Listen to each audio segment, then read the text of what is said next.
de hecho,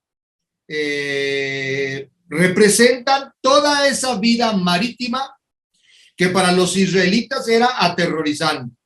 Acuérdense que en la mitología circundante de su época, en los mares habitaban los monstruos marinos. Ya se encargó el sacerdotal de decir el día en que Dios crea a esos monstruos marinos que no son demonios, que no son fuerzas superiores a Dios y al hombre, que son criaturas. Criaturas que al hombre le generan terror. En esa época generaban terror. Estaban convencidos todos los pueblos, que los mares estaban habitados por demonios, por fuerzas espantosas, por terribles monstruosidades que eran capaces de destruir al hombre. El sacerdotal desmitifica los mares y le recuerda al hombre que está llamado a dominar también los mares. ¿Y qué significa dominar los mares? Dado que los mares son el receptáculo, el depósito de todas esas fuerzas malignas aterradoras, el mandato es un mandato de dominar los miedos, los terrores que el hombre siente ante lo desconocido, que el hombre siente ante fuerzas que no ha sabido descifrar todavía. El sacerdotal es un adelantado a su época gigantesco. Él no le tiene miedo a los monstruos marinos, ya los redujo a simples criaturas. Y ahora da la orden, Dios, a través de la boca suya o de la pluma suya, de someter esas fuerzas. O sea, de sobreponerse al miedo y de manifestar la grandeza del hombre sobre todos los miedos. Claro, ¿por qué eran atemorizantes esas figuras mitológicas que ellos creían totalmente reales, que habitaban en las profundidades marítimas? Por su posibilidad de destruir al hombre. O sea, por su potencia asesina. Y además caotizante. No solamente era potencia asesina, capaz de destruir a singulares individuos en una embarcación, sino además caotizante. Por cada hombre que se destruye es un triunfo del caos sobre el cosmos. Y entonces el sacerdotal, con una aguda percepción, no solo psicológica, pero teológica también, invita a su pueblo, primero a superar sus miedos. Todos tienen miedo de volver a la Tierra Santa, todos. Porque ya se instalaron en Babilonia, porque tienen una buena posición económica, porque se vive bien en Babilonia. ¿A qué andamos otra vez de andar de caminantes y de ir a buscar esas ruinas polvorientas que además ya no son nuestras? O sea, ya las invadieron otros. Llevamos 50 años acá desterrados. No nos van a querer recibir los descendientes de los que nosotros considerábamos nuestros hermanos. Vamos a llegar como extranjeros a nuestra propia tierra y vamos a tener que luchar o ganar de alguna manera el volver a poseer tierras que hoy son de otros. Tienen miedo. Hay una enorme resistencia a emprender la marcha cuando esto sea posible. Y el sacerdotal está convencido de que eso será posible, que Dios no los va a abandonar en el destierro. Y entonces vencer sus miedos. Y sobre todo vencer aquello que está en el fondo de todos sus miedos, que es el miedo a la muerte. Es demasiado. O sea, que un autor de esa época, en la que no se creía en la resurrección de los muertos, hay que tardar siglos para que empiece a ver en el judaísmo la idea de que a lo mejor los justos van a resucitar a una vida mejor que esta. Esa idea tarda muchísimo en entrar, hay que esperar hasta finales del siglo segundo para que esa idea empiece a circular en ciertos ambientes judíos. Ni siquiera todos lo aceptaron. Todavía en la época de Pablo de Tarso hay dos grupos que pelean entre sí, fariseos y saduceos, porque los fariseos ya creen plenamente en la resurrección y los saduceos se niegan por completo, porque esa es una moda que entró tardíamente y que no aparece en la Torá. Y efectivamente no aparece en la Torá, a menos que se lea con suficiente atención un texto fundamental de la Torá, que es el sacerdotal. Está invitando a no considerar la muerte como lo más aterrador que pudiera existir y enfrentar ese miedo Claro, él no tiene las categorías teológicas suficientes para ilustrar qué pasa después de la muerte biológica. No lo tiene. Pero de alguna manera es tal su convencimiento del amor de Dios por el hombre y de la fe de Dios en el hombre y en el mundo, que él se resiste a creer que todo acabe acá. Por eso tiene sentido vencer el miedo del mar, el miedo que el mar provoca. Porque si no confiamos en Dios, entonces ¿en quién vamos a confiar? ¿Y quién es nuestro Dios? ¿Un Dios que está por debajo de la muerte o por encima de la muerte? ¿Un Dios que puede vencer o que no puede vencer a los monstruos marinos, que no son más que criaturas suyas, como les acaba de decir líneas arriba en su texto? Un valiente sacerdote que le invita a su pueblo a creer que Dios está por encima de la muerte. Hasta ahí pudo llegar, no podía llegar más allá porque no ha habido revelación más clara sobre lo que pasa en el otro mundo, sobre que haya otro mundo para el hombre y sobre que haya una resurrección. Pero llegó hasta donde pudo, estiró la liga lo más que pudo para tocar una frontera que solo se va a brincar hasta el siglo segundo, cuando empieza una matanza programada y sistemática de los judíos por parte de los griegos. Y entonces un judío se atreverá a decir que Dios resucita a los muertos para invitar a su pueblo a no tener miedo a enfrentar a esos invasores que quieren destruirlo todo. Pero también en las aves del cielo. Las aves del cielo eran consideradas también personajes acuáticos, porque acuérdense que para ellos hay mar abajo y hay mar arriba, por eso se ve azul. Y el mar de arriba está impedido de invadirnos, de ahogarnos, porque Dios ha creado el firmamento. Muy bien. Pero las aves, que son seres acuáticos para ellos, son emisarias del cielo. De alguna manera son visitantes de las alturas. Y muchas veces se creía que las aves del cielo tenían de alguna manera poderes mágicos o poderes destructores. Acuérdense que Tobías se vuelve ciego porque las aves del cielo lo cagan en los ojos. Y de alguna manera hay una idea debajo del libro de Tobías de que es la cultura invasora griega la que está destruyendo la capacidad hebrea de ver las cosas como las ve Dios. Es decir, es toda una teología. Pero bueno, estas aves del cielo representaban los pueblos paganos que creían en el influjo superior de las fuerzas malignas y vivían aterrorizados por esas fuerzas malignas.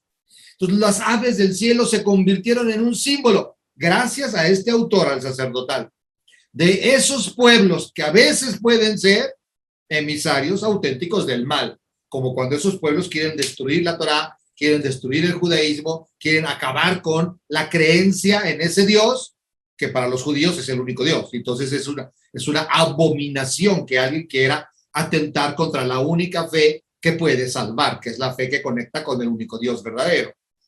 Entonces había un temor sobre esas culturas y por eso los judíos eran refractarios, eran herméticos, se cerraban cuando había la amenaza de una invasión cultural, que era un esfuerzo inútil. Nunca se puede evitar la invasión cultural. Ya sea que conquistes un pueblo, como Roma conquistó Grecia, o seas conquistado por un pueblo, como Grecia conquistó Jerusalén, el influjo cultural es inevitable. Entonces, por más que el judío se trata de encerrar en sus tradiciones, en sus ritos, en su lengua sagrada, no puede evitar el influjo cultural.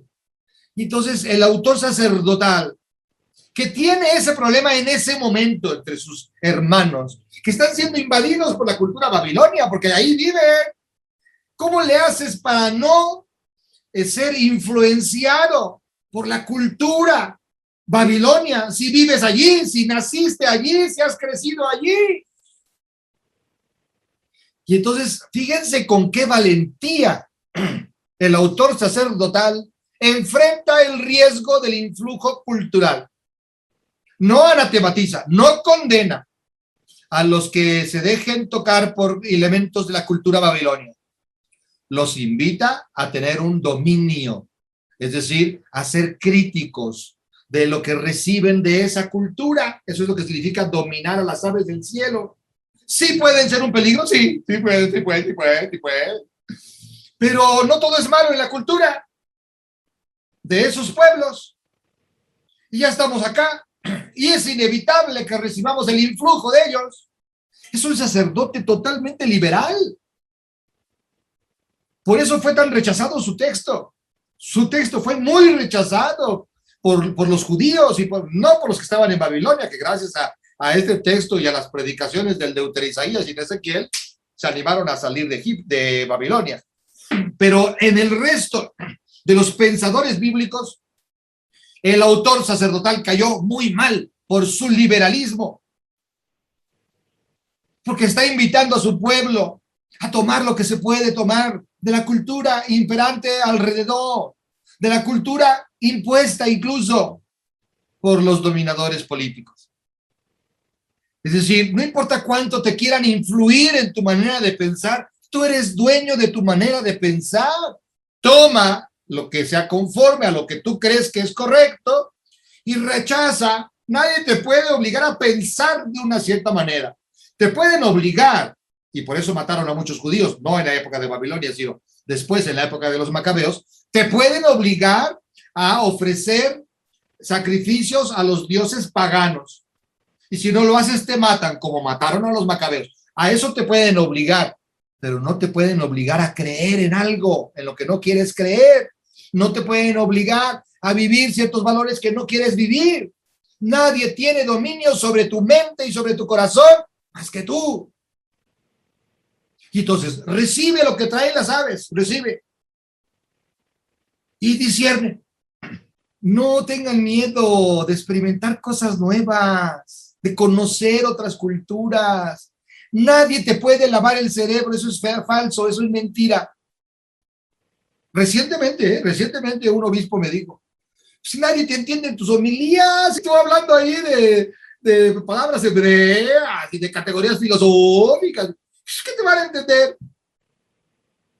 Me niego a considerar estúpido al pueblo, me niego a considerarlo retrasado mental.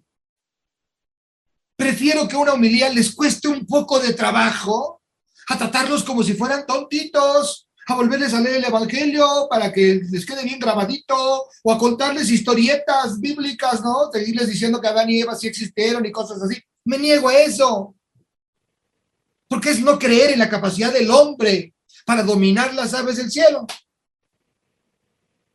No creer. Y no creer que la formación permite al hombre, pues, dominar las aves del cielo. El que quiera ser católico, pues que se instruya en lo católico, y es nuestra labor como curas, instruir lo más profundamente que se pueda, lo mejor que se pueda al pueblo de Dios. Ya después cada uno, por el motivo que sea, que pueden ser 10,000 motivos, pues decide hacerse budista. Ha habido católicos que se hacen budistas. ¿Quiénes somos nosotros para juzgar? ¿Tenemos el monopolio de la verdad? ¿Solo pueden encontrar a Dios los que son cristianos? Un budista no podrá encontrar a Dios, aunque no crean en Dios ellos, no creen en Dios como un ser personal. No importa. Dios no está actuando en un buen budista que vive la paz, que vive la meditación, que vive la armonía con los que le rodean. ¿No está Dios actuando en ese corazón? O sea, nosotros tenemos la exclusiva. Absurdo, ridículo, soberbio. Y además atentatorio contra la misma escritura. Mandad sobre los peces del mar. Bien, venzan sus miedos y además ábranse a lo que les ofrece la cultura de los otros. Porque hay mucho de valioso en cada cultura. Mandad en los peces del mar y en las aves del cielo y en todo animal que repta sobre la tierra. Interesante. ¿Cuál es el animal más aterrador que repta sobre la tierra? La serpiente. La serpiente. Es la gran enemiga que ya se encargó el yavista de presentar como la autora de la primera tentación de la humanidad, ¿no? El sacerdotal está enojado con el yavista, eso denlo ustedes por descontado. Le cae regordo el yavista. Y entonces ni siquiera la menciona. Todo animal que repta sobre la tierra, es decir, aquella fuerza que pudiera venir del ámbito de lo humano, porque es la tierra siempre, el lugar donde se juega la historia humana, es la tierra siempre, el lugar donde debemos aprender a ejercer nuestra libertad, es la tierra siempre, el lugar donde se manifiesta Dios para nosotros. Pues en la tierra también es el lugar de donde vienen las tentaciones. Y la tentación no solo en el sentido moralista, católico, ay, cuántos pecados hiciste contra la carne. No, es absurdo reducirlo a eso. Hay tentaciones más profundas y más terribles, como las de absolutizar lo creado, que fue lo que le pasó a Eva en el relato yavista. Pero el autor no quiere darle la importancia que le dio el yavista a ese tema. Con que estén atentos a los animales que reptan sobre la tierra. Ya con eso tienen. Fíjense que 3 grandes categorías de libertad está poniendo como puntales de su teología el sacerdotal, que a mi modo de ver es superior al yavista.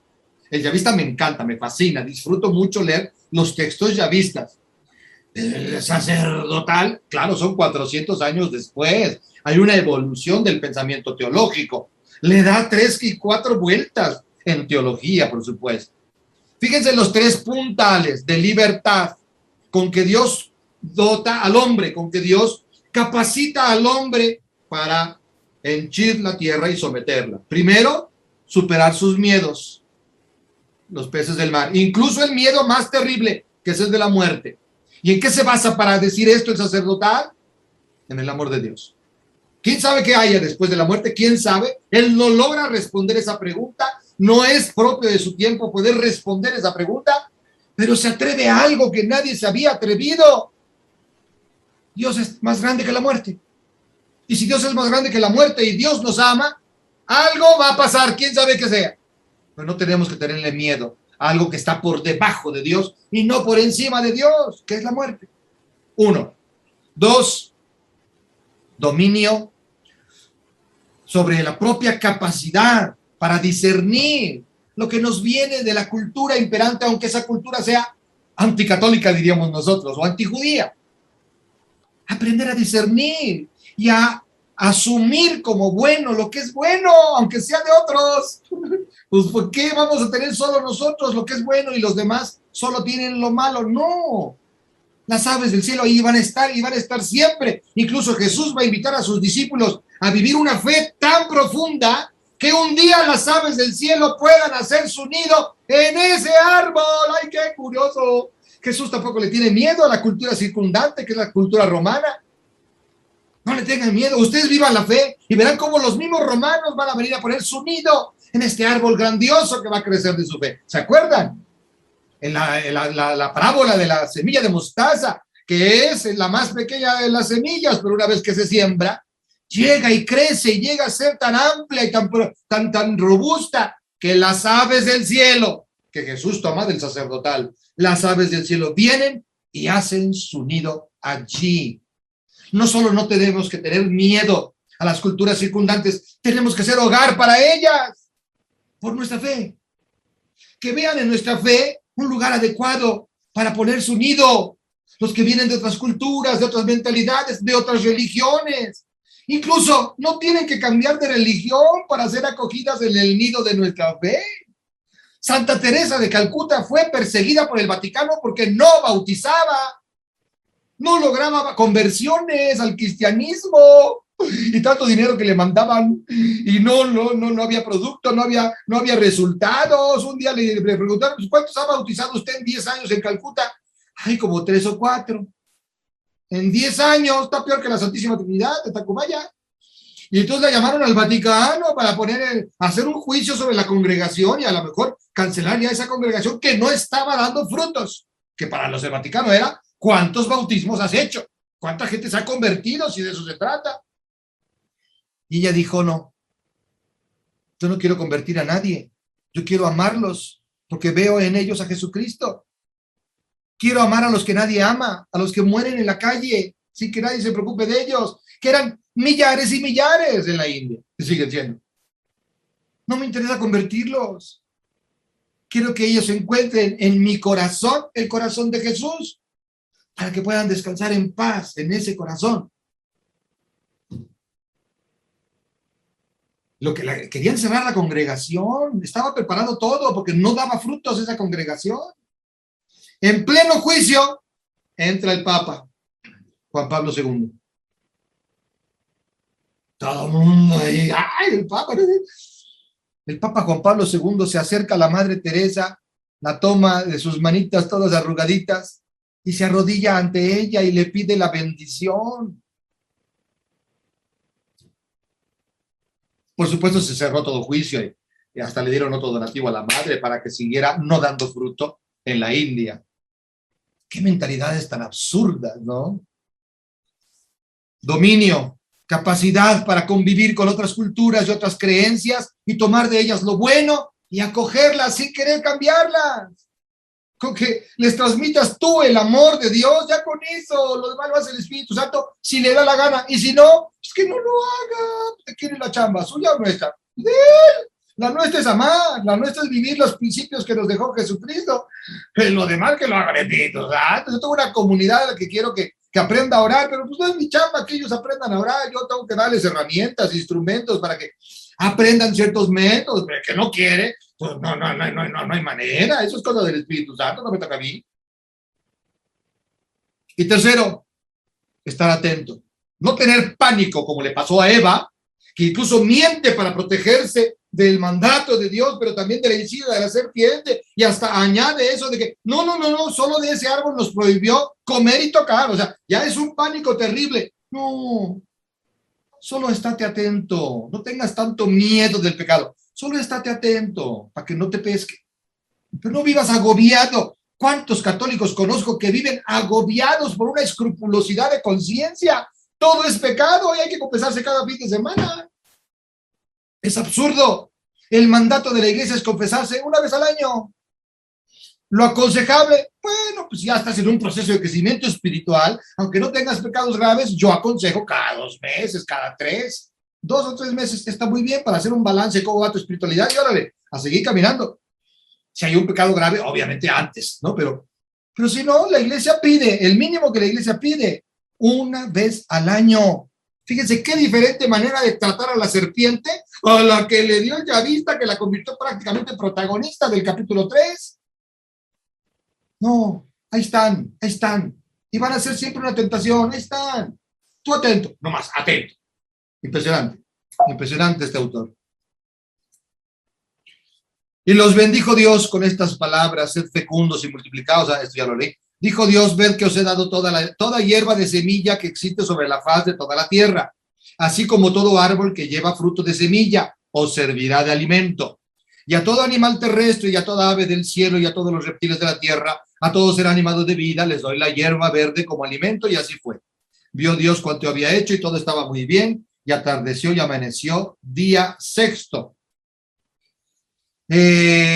Algunos ridículos han sacado de estos versículos el mandato de Dios de ser todos vegetarianos. Es una estupidez decir eso. Aquí, evidentemente, Dios les dice que se alimenten de toda hierba y de toda semilla y de todo fruto, y que también ese alimento lo van a tener los demás animales. Eso es todo lo que dice el texto. No está prohibiendo la carne. Otra razón por la cual fue muy atacado el sacerdotal por los judíos.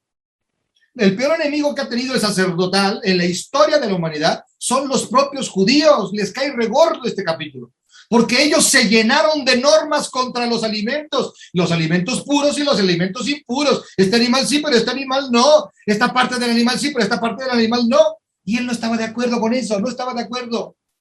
Todo es dado al hombre, todo es dado al hombre.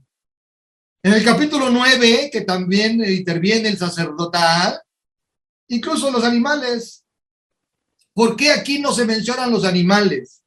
Es interesante, porque de alguna manera el comer a los animales, pues es el derramamiento de una sangre. No la prohíbe el sacerdotal, no aparece esa prohibición. Se cuida mucho de no prohibir, porque él sabe que a sus hermanos les encanta andar prohibiendo comidas.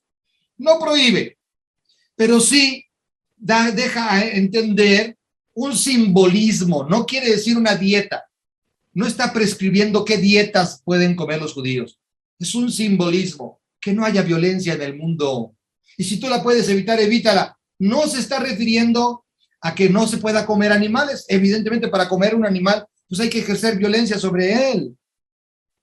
No es eso lo que le interesa al autor sacerdotal. En tu época todo el mundo comía animales, todo el mundo, incluyendo los judíos. Pero es un símbolo. En este momento todo es belleza, todo es bondad, todo es armonía. Entonces no es necesario el derramamiento de sangre para nada.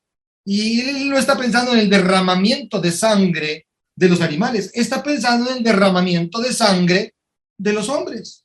No es necesario hacer una revolución contra los babilonios para conquistar la libertad, solo con que confiemos en Dios. Algunos lo podrían considerar colaboracionista, pasivo, mediocre. En vez de arengar a la revolución y al levantamiento armado, se opone al derramamiento de sangre. Y lo dice veladamente, pero para sus hermanos judíos es claro. No te tienes que alimentar destruyendo la vida que hay a tu alrededor. Porque Dios te da todo lo que necesitas. ¿Queremos volver a Tierra Santa? Claro que sí. ¿Cuándo va a ser eso? Cuando Dios lo quiera. No por la fuerza. En primer lugar, porque nos aplastarían como cucarachas. Pues, ¿qué vamos a hacer? Si ya nos conquistaron, ya tumbaron Jerusalén, ya vencieron a nuestro ejército. Ahora nosotros acá en Babilonia vamos a poder... Sería absurdo, sería suicida. Pero no solamente por eso, que es de un gran realismo, sino por el deseo de evitar todo mecanismo violento para conseguir los propios intereses. Esa es la clave de este mandato, que de esta, sí es un mandato, más bien es una oferta, ved que os he dado todo, esta oferta de alimentarse sin tener que matar a nadie. Tú puedes crecer, no a costa de los demás.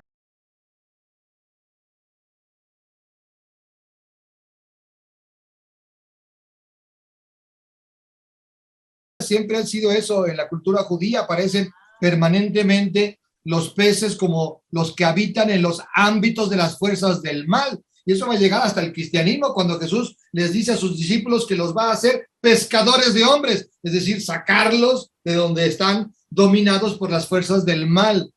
Y entonces, permanentemente en la cultura judía es constante la imagen de los peces como el mundo donde habitan los grandes monstruos marinos y los enemigos del proyecto de Dios. Lo mismo las aves parece que el que empezó con esa imagen es el sacerdotal, pero se acaba convirtiendo en una imagen muy popular para hablar de los otros pueblos, de los paganos, de las culturas vecinas y por supuesto los reptiles, que es antiquísima la imagen de la serpiente y de la víbora como imagen del mal, no solo en Israel, sino en todos los pueblos circunvecinos. Esto es algo muy presente en toda la cultura mediterránea, sobre todo en la cultura medio oriental, digamos, en la tierra cananea, en la tierra que habitaban los hititas, pero también entre los egipcios, aunque los egipcios también es una divinidad, puede ser un demonio y puede ser una divinidad, tanto el cocodrilo como la serpiente, pero es muy común en la cultura eso.